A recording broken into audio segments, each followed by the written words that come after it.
इस मूवी के स्टार्ट में हमें 267 का टाइम दिखाया जाता है, जहां हमें ये दिखाया जा रहा था कि इस टाइम सारे प्लैनेट्स खत्म हो चुके हैं और इस वजह से ऑक्सीजन की भी कमी हो चुकी थी और अब ऑक्सीजन ना होने की वजह से सारे लोग मरने लगे थे और अब अर्थ से लाइफ बिल्कुल खत्म होना शुरू हो गई थी। बस ऑस्ट्रेलिया का एक सिटी ही बच चुका था क्योंकि उस शहर के लोग आर्टिफिशियल ऑक्सीजन का यूज कर रहे थे, लेकिन इस आर्टिफिशियल ऑक्सीजन की वजह से लोगों को काफी तरह की डिजीज का सामना करना पड़ रहा था। और अब हम यहाँ मूवी की मेन कैरेक्टर एथिन को देखते हैं, जिसकी वाइफ इसी आर्टिफिशियल ऑक्सीजन को लेने की वजह से काफी बीमार हो चुकी थी, लेकिन एथिन अपनी वाइफ को जिंदा रखने के लिए काफी मेहनत कर रहा था क्योंकि 2067 में ऑक्सीजन के लिए भी पे करना पड़ रहा था और ऑस्ट्रेलिया में ये जो लोग बचे हुए हैं वो किसी खास कॉर्पोरेशन की वजह से बचे हुए थे क्योंकि वो कॉर्पोरेशन आर्टिफिशियल ऑक्सीजन बनाती है। और फिर हम देखते हैं कि एथिन को रिजीना ने अपने ऑफिस में बुलाया है। रिजीना इस कॉर्पोरेशन की सीईओ रिसर्चर है जो एथिन को अपने ऑफिस में बुलाकर बताती है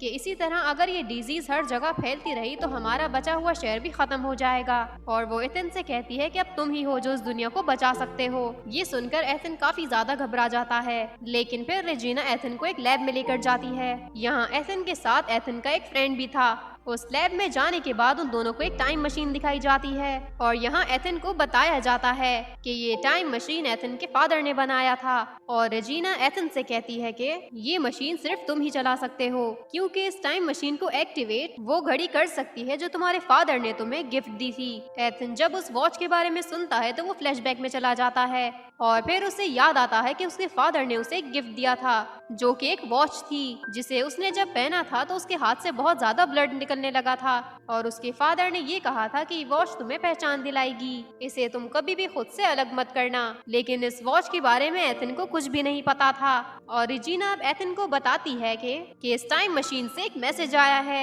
जो कि फ्यूचर का है जिसमें तुम्हें 400 साल आगे यानी फ्यूचर में जाना है। यहाँ लैब के रिसर्चर्स एथिन को बताते हैं कि आज से 600 साल बाद की दुनिया बिल्कुल पहले की तरह सामान्य है, वहाँ पर प्लांट्स और एनिमल्स सब कुछ मौजूद हैं और वहाँ पर क्लाइमेट भी बिल्कुल नॉर्मल है। और रिसर्चर एथिन से कहता है कि तुम्हें तुम्हारे फादर के प्लान के मुताबिक 400 साल बाद यानी फ्यूचर में जाना होगा और वहाँ से प्लांट और ऑक्सीजन यहाँ पर लाना होगा जिससे दोबारा हम यहाँ का एनवायरनमेंट नॉर्मल कर लेंगे। एथिन को ये लग रहा था कि यहाँ ये सब उससे मजाक कर रहे हैं और अगर ये सच भी है तो एथिन नहीं जाना चाह रहा था क्योंकि उसकी वाइफ बीमार थी, लेकिन साइंटिस्ट को ये लगता है कि अगर एथिन फ्यूचर में चला जाए तो वो सच में इस सिचुएशन से बाहर आ सकते हैं। और अब नेक्स्ट सीन में हम एथिन को उसके फ्रेंड के साथ देखते हैं जिसका नाम मैक्स था जो कि उसे फ्यूचर में जाने के लिए मना रहा था, जो कि एथिन नहीं करना चाहता था क्योंकि उसके फादर ने जो किया था वो उस बात को नहीं दोहराना चाह रहा था क्योंकि इस एक्सपेरिमेंट की वजह से एथिन के फादर उसे और उसकी मॉम को छोड़कर चले गए थे। और फिर एथिन की मॉम की डेथ के बाद मैक्स ने एक बड़े भाई की तरह एथिन का हमेशा ख्याल रखा और एथिन अपने फादर की तरह अपनी वाइफ को नहीं छोड़ना चाहता था, लेकिन मैक्स उसे समझाता है कि तुम्हारी वाइफ बीमार है और उसे सही करने का सिर्फ एक ही तरीका है कि तुम फ्यूचर में जाओ और वहाँ से प्लांट्स और ऑक्सीजन लेकर आओ, जिससे होगा ये कि यहाँ का एनवायरनमेंट ठीक हो जाएगा और इससे तुम्हारी वाइफ भी ठीक हो जाएगी। और जब घर जाने के बाद एथिन ये सारी बात अपनी वाइफ को बताता है तब वो भी एथिन से कहती है कि तुम्हें फ्यूचर में जाना चाहिए, लेकिन डीप डाउन वो भी ये चाहती थी कि एथिन ना जाए, लेकिन सबकी भलाई के लिए वो एथिन को फ्यूचर में जाने के लिए मना लेती है। और अगली सुबह बहुत सोचने के बाद एथिन रेजिना के पास जाता है और उसे कहता है कि मैं फ्यूचर में जाने के लिए तैयार हूँ, लेकिन इसके लिए मेरी एक शर्त होगी कि अगर आपको इस डिजीज का क्यूर मिल गया तो सबसे पहले आप मेरी वाइफ को ठीक करेंगे। और इस बात को रेजिना मान जाती है और अब यहाँ एथिन को फ्यूचर में भेजने की तैयारियां शुरू हो जाती हैं, जहाँ लैब में एथिन को एक सूट दिया जाता है। इस सूट को उसे मशीन में जाने से पहले पहनना था और जब एथिन आगे का प्लान पूछता है तो उन लोगों के पास कोई भी जवाब नहीं होता। इन लोगों को ये नहीं पता था कि एथिन को फ्यूचर में कौन मिलेगा और वो वहाँ से वापस कैसे आएगा। यहाँ तक कि उन्हें इस बात का भी यकीन नहीं था कि एथिन उन प्लांट्स को यहाँ लेकर आ भी पाएगा या नहीं, लेकिन अब तो एथिन को जाना ही था। और अब इसके बाद एथिन को एक डिवाइस दी जाती है जो उसे पास्ट से कनेक्ट रखेगी और फिर फाइनली एथिन को मशीन में खड़ा कर दिया जाता है और वो लोग टाइम सेट करके मशीन को ऑन कर देते हैं, जहां मशीन के ऑन होने के बाद एक रेडियो एक्टिव ब्लास्ट होता है, लेकिन मशीन के अंदर ही एथिन बहुत ही तेजी से मूव कर रहा था और आखिरकार वो स्पेस में घूमता हुआ एक अनजान से जंगल में आकर गिर जाता है। हवा में बहुत ही तेज तरीके से मूव करने की वजह से उसका सूट भी जल जाता है, जिसे वो जल्दी से नीचे आकर उतार देता है। जिसके बाद वो अपने इर्द गिर्द देखता है कि दुनिया बिल्कुल पहले की तरह हो चुकी है। एथेन प्लांट और ऑक्सीजन को देखकर बहुत ही ज्यादा खुश होता है और थोड़ा आगे जाने के बाद उसे एक स्केलेटन मिलता है जिसके सर पर एक बुलेट का निशान था। और जब वो स्केलेटन के ड्रेस से नाम पढ़ता है तो वो बहुत ज्यादा परेशान हो जाता है क्योंकि वो उसी का स्केलेटन था। और फिर उसे वहाँ से वैसी ही डिवाइस मिलती है जैसा उसे उन साइंटिस्ट ने दिया था। ये सब देखकर एथेन बहुत ही ज्यादा डर जाता है और उसे अब कुछ भी समझ में नहीं आ रहा था। और यहाँ उस स्केलेटन के हाथ में वही एथेन वाली वॉच भी थी, लेकिन फर्क सिर्फ लाइट का था। स्केलेटन के वॉच में ग्रीन लाइट थी जबकि एथेन के वॉच में रेड लाइट थी, जैसा उसने अपने बचपन से देखा था। और ये चीज देखकर वो थोड़ा सा कंफ्यूज हो जाता है। और अब यहाँ जंगल में एथेन को घूमते घूमते रात हो जाती है और फिर एथेन रात बिताने के लिए वहाँ पर आग जलाता है। वो कुछ बेरीज तोड़कर खाता भी है, लेकिन यहाँ पर ये बेरीज पॉइजनस थी, जिसकी वजह से एथेन की तबीयत खराब हो जाती है और एथेन बेहोश हो जाता है। एथेन की खराब तबीयत के बारे में उन साइंटिस्ट को पता चल जाता है उस डिवाइस की वजह से। और अब जब एथेन होश में आता है तो उसके पास उसका फ्रेंड मैक्स था, जिससे एथेन को बचाने के लिए उसके पास फ्यूचर में भेजा गया था। और अब आगे जाने पर एथेन और मैक्स को एक दरवाजा दिखता है और अब हम यहाँ देखते हैं कि एथेन का स्केलेटन जो पीछे था वो अब डोर के आगे था, जिससे उन्हें पता चलता है कि पास में कुछ चेंजेस हुए हैं। और तभी वहाँ पर एक स्कैनर निकल कर आता है और वो एथेन की आंखों को स्कैन करता है और इस तरह वो दरवाजा खुल जाता है। और अंदर जाने से उन्हें ये पता चलता है कि ये वही लैब है जहाँ से उन्होंने स्टार्ट किया था। मैक्स ये सब देखकर काफी ज्यादा एक्साइटेड हो जाता है क्योंकि अब उनके सामने टाइम मशीन थी जिसकी वजह से वो पास्ट में दोबारा जा सकते थे। लेकिन उन्हें टाइम मशीन के ऊपर एक टाइमर दिखता है जिससे उन्हें ये पता चलता है कि लैब एक्टिवेट होने के 4 घंटे बाद खत्म हो जाएगी। और इस सिस्टम को इसलिए डिजाइन किया गया था कि कोई भी इस टाइम मशीन का गलत इस्तेमाल ना कर सके। यहाँ एथेन एक होलोग्राम को ऑन करता है जहाँ उसके फादर ने उसे इस प्रोजेक्ट की डिटेल बताई हुई थी और अब उन्हें तेजी से काम करना था, यानी कि ऑक्सीजन और प्लांट्स को कलेक्ट कर यहाँ से वापस जाना था। लेकिन जब वो देखते हैं कि ऑक्सीजन कलेक्टर जो मशीन ऑक्सीजन को कलेक्ट करेगी वो मशीन खराब है,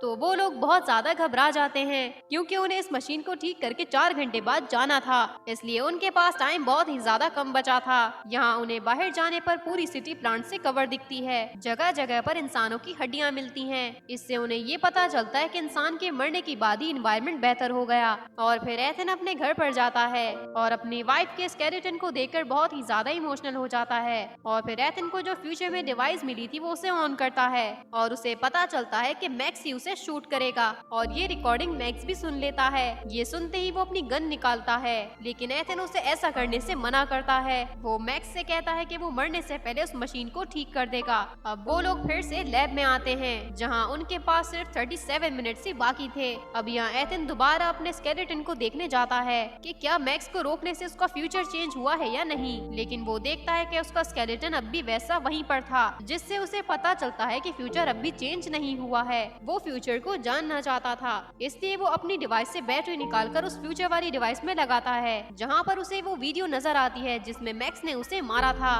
वहीं मैक्स उसे बताता है कि हम वैसे भी बचने नहीं वाले क्योंकि ऑक्सीजन कलेक्टर को ठीक करते करते काफी ज्यादा टाइम गुजर जाएगा। मैक्स उसे कहता है कि हमें टाइम मशीन में बैठकर दोबारा चले जाना चाहिए, लेकिन एथेन उसकी बात ना मानते हुए उसे रूम में लॉक कर देता है और लैब में आकर अपने फादर का रिकॉर्डर होलोग्राम ऑन करता है। और ये होलोग्राम उस दिन का है जिस दिन उसके फादर की डेथ हुई थी। और यहाँ एथेन देखता है कि उसके फादर की बनाई हुई टाइम मशीन से उसके फादर प्लांट्स और एनिमल्स को बचाना चाहते थे, लेकिन दूसरी तरफ रेजिना उस मशीन को अपने फायदे के लिए इस्तेमाल करना चाहती थी क्योंकि रेजिना अपने प्लान में कामयाब न हो जाए, इसलिए एथेन के डैड ने उस टाइम मशीन को एथेन के डीएनए से मैच कर दिया, जिसकी वजह से वो वॉच पहनने के बाद एथेन के हाथों से ब्लड निकला था। और इन सब का मतलब ये था कि रेजिना एक बहुत ही ज्यादा बुरी औरत थी। वो मैक्स के साथ मिलकर एथेन के पेरेंट्स को मार डालती है ताकि वो फ्यूचर में एथेन को अपने फायदे के लिए इस्तेमाल कर सके। और ये सब देखकर एथेन का दिल बिल्कुल टूट जाता है और वो बहुत ही ज्यादा रोने लगता है क्योंकि जिसको उसने अपना भाई माना था उसी ने उसके पेरेंट्स को मारा है। एथेन को भी पछतावा होता है कि वो इतने सालों से अपने फादर को गलत समझ रहा था, वो भी सिर्फ मैक्स के कहने पर। और अब एथेन रेजिना को उसके मकसद में कामयाब नहीं होने देना चाह रहा था, इसलिए वो टाइम मशीन को डिस्ट्रॉय करने वाला था, लेकिन तभी मैक्स आकर उसे रोक लेता देता है और मैक्स यहाँ एथिन को सच्चाई बताता है कि रेजिना ने उसे इसलिए यहाँ भेजा है कि जब एथिन वो डिफेक्ट ठीक कर रहा हो तो मैं उसे मार दूं। लेकिन मैक्स एथिन को अपने भाइयों की तरह समझता था और इतने साल उसके साथ रहने के बाद मैक्स को एथिन से लगाव हो गया था, इसलिए वो एथिन को मारने के बजाय खुद को ही शूट कर लेता है और अब वो अपने फादर का मकसद पूरा करने के लिए काम पर लग जाता है। इसके बाद वो जल्दी से ऑक्सीजन कलेक्टर को भी ठीक कर देता है और सारे प्लांट्स को टाइम मशीन में रखकर पास्ट में भेज देता है। वो उन सब चीजों को तो टाइम मशीन में डाल देता है लेकिन वो खुद नहीं जाता और इससे रेजिना का सारा प्लान बर्बाद हो जाता है और फिर रेजिना को अरेस्ट कर लिया जाता है। यहाँ एथिन पास में अपनी वाइफ के लिए फ्लावर भी बेचता है और खुद फ्यूचर में टाइम मशीन को डिस्ट्रॉय कर देता है ताकि कोई भी इसका गलत इस्तेमाल ना कर सके। और जब एथिन लैब से बाहर आता है तो उसे वहाँ कोई भी स्केलेटन नहीं दिखता, जिससे उसे पता चल जाता है कि पास्ट चेंज हो चुका है और उसके इस फैसले की वजह से पूरा मैनकाइंड दोबारा नॉर्मल हो गया। और एक बेहतरीन व्यू दिखाते हुए ये मूवी यहीं पर एंड हो जाती है। अगर आपको हमारी ये स्टोरी पसंद आई है तो इस वीडियो को लाइक करना मत भूलें और हमें कमेंट कर जरूर बताएं और हमारे इस चैनल को सब्सक्राइब कर दें ताकि हम आपके लिए इसी तरह की और भी वीडियोस बनाते रहें। शुक्रिया।